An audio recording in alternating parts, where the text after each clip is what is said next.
You ask Tiger to solve. This deals with linear equations with one unknown. The final result is 8 equals 1845/7. Let's solve it step by step.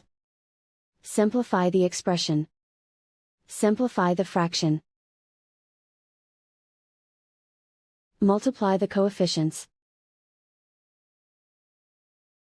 Simplify the arithmetic.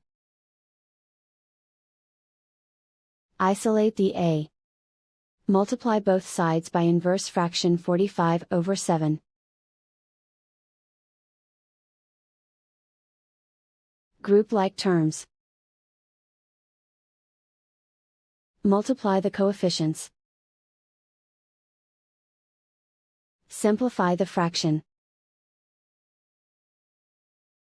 Multiply the fractions. Simplify the arithmetic.